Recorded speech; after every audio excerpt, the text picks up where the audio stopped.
Welcome back. Low-income and non-salary earners in Lagos State are now to own homes in the state housing scheme. That's because the state government is set to introduce a new policy called Rent to Own that will allow this category of residents to become homeowners. At a meeting with transporters, traders and artisans, Governor Babatunde Fashola said the new policy is to multiply access to the scheme. Now, the World Pension Summit in Africa has ended in Abuja today. The two-day event, which aimed at paving the way for economic development in the continent, witnessed the exchange of ideas from participants who came from far and wide. While the possibility of creating investment instruments for economic diversification took center stage, a number of speakers bared their minds on how to achieve social security in Africa. Financial services is the day 2 of the World Pension Summit, and focus shifts to social security and technology in pensions. So the infrastructure bonds, what they... Panelists took the podium one after the other, giving opinions on how best to regulate the pension assets in Africa.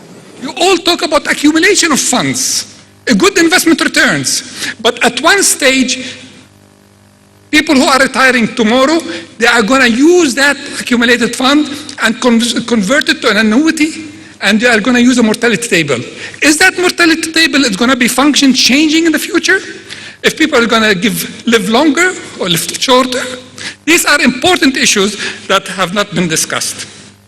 Let's not forget that Africa is an innovator. My plea to you is empower the future generation and allocate from the pension fund industry more money to tech. If you allocate that, the entrepreneurial ecosystems will develop. And not only will they develop, it will flourish Africa on a global scale. You'll be viewed as an economic powerhouse, not just because of oil, not just because of commodities. You have a tremendous talent. And what I can see from all over the world is that there is a growing consensus that we have to work together to tackle fraud, not only, let's say, the big fraud, but also what's happening in the institutions as well. An essential of the summit is to enable Africa commit itself to shaping its future. And guest speakers explained that realizing a sustainable pension strategy is key. And an ideal tool to invest in anything. There's a lot of money there. Pension funds are not venture capital funds. As I said earlier, we have a big pool of assets which could be better used, but I think we need to be very careful about what you think they're for, and they're here to pay our pensions, not to fund all the innovative companies in the country, not to fund every bridge in the country. I agree with you, Harry, on it being a catalyst, but I reiterate is in the format that catalyst is taking out, because in trying to catalyze something, you need to be careful that you don't destroy what you're using to do the catalysis. And as the summit comes to an end in celebration of the 10th anniversary of Nigeria's pension scheme, for the Acting Director General of the Pensions Commission, it's been a success. That is an indication to the kind of spirit that the pension reform has evoked in many people. And I thank each and every one of us who are here today. Over 21 billion. There are various takeaway messages from the World Pension Summit on Africa. One of them is the need to extend coverage to formal and informal workers.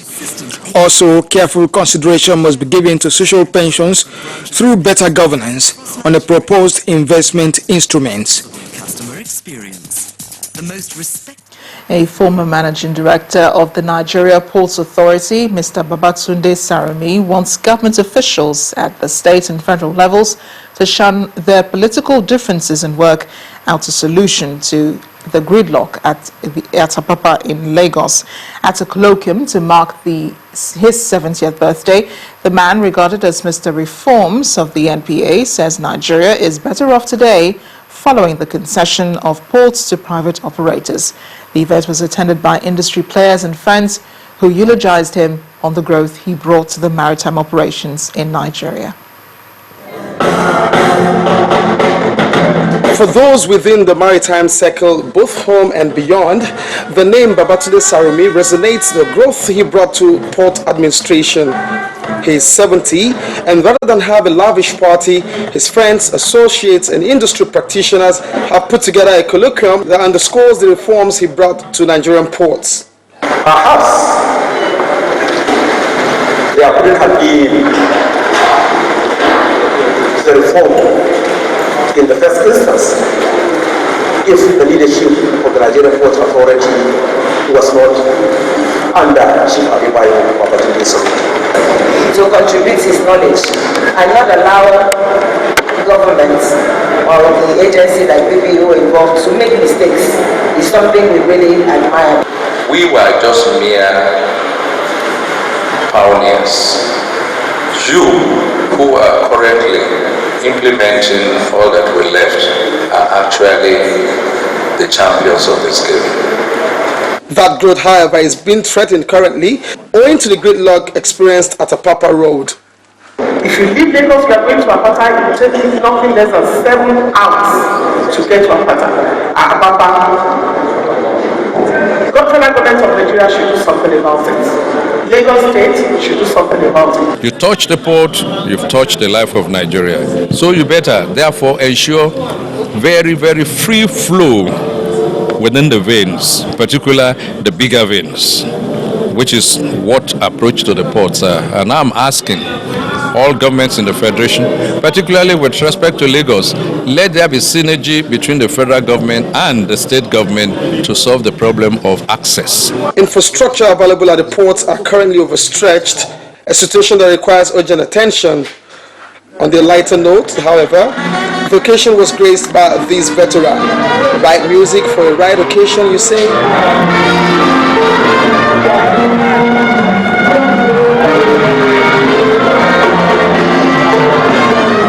Olu Phillips, Channels Television News.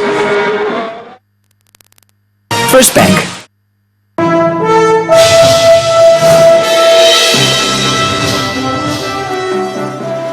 Welcome to Business News Tonight. I'm Loretta Chiogo. Nigeria can now borrow as much as it wants from the World Bank. Now, the World Bank has found Nigeria credit-worthy and accorded it with the blend status. This means that the country can seek developmental loans from the International Development Association, IDA, and International Bank for Reconstruction and Development, IBRD. Nigeria before now is only eligible to borrow from the IDA window, which offers a 40-year payment plan with a 10-year grace period at no interest rate charge, but with a service charge of about 0.75%.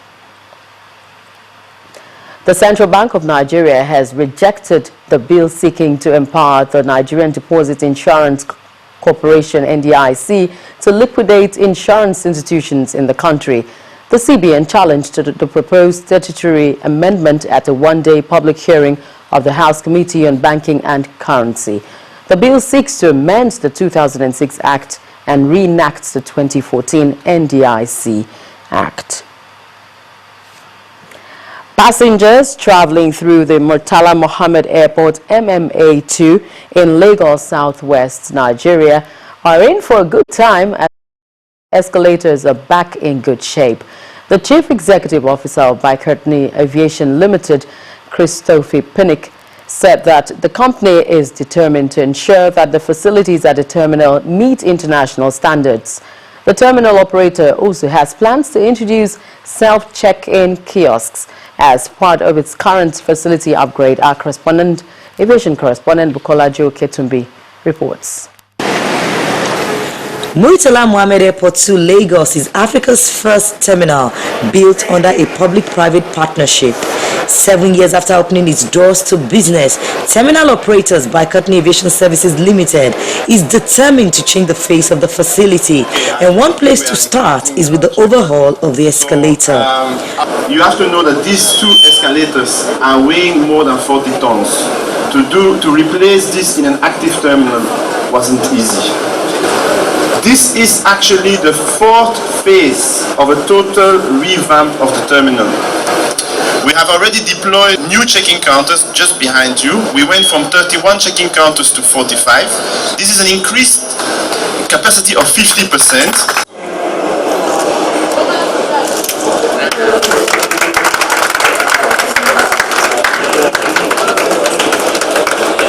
Once the tape is off, a jolly ride follows, and the industry regulator is proud of this customer-centered change. Aviation is international business, and there is nothing like Nigerian aviation. So what we see whenever we travel is what we expect to see when we come back into our own countries. So therefore, we are glad that Backward is setting the pace, and we are looking forward to other airport operators doing the same. I'm told that in less than a month, this airport will be a phenomenon. I say this, I say thank you to Nigerians, thank you to those who believe in this private sector, thank you to those who say that despite all challenges, we shall turn every stumbling block to a stepping stone for the attainment of greater heights. The airport had initially automated its car park and provided a modern scanner for its cargo facility. Bukola Joe Oketumbi, Channels Television News. The tide changed today at the local bourse as trading closed on a positive note. Now over 523 million units of shares were traded for 5.12 billion naira. More market figures from Temple Ashaju.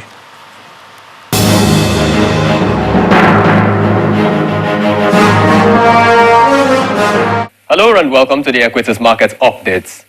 The Nigerian stock market made a turnaround from the bearish trend of yesterday to close tradings in the northward territory today. Equities got their boosts from the buy sentiments on the insurance and industrial stocks, which gave the market a green of 0.24%. The impact propped up the all-share index to 42,861.78, while the market capitalization ended at 14.15 trillion naira. Of the 27 gainers against the 32 decliners, Continental Insurance, Nigeria Police Microfinance Bank, and LAN Africa experienced price gains. The laggards were led by Smart Products PLC, which saw some sell pressure today. Nemeth lost 6 kobo, while Etana PLC dropped 4.63%. The volume boosters include Wapik Insurance, which traded 101.23 million units of shares. Skybank traded over 62 million units, while First Bank PLC transacted about 70 million units. In all, there were 5,363 deals on equities. Now, the total volume of shares traded was over 523 million units, and the value was recorded at 5.12 billion naira. And now that's it on the stock market report. I am Temple Ashaju. Thank you, Temple, and that's it on business news, but we'll leave you with global market figures as Amarachi continues with the rest of the news.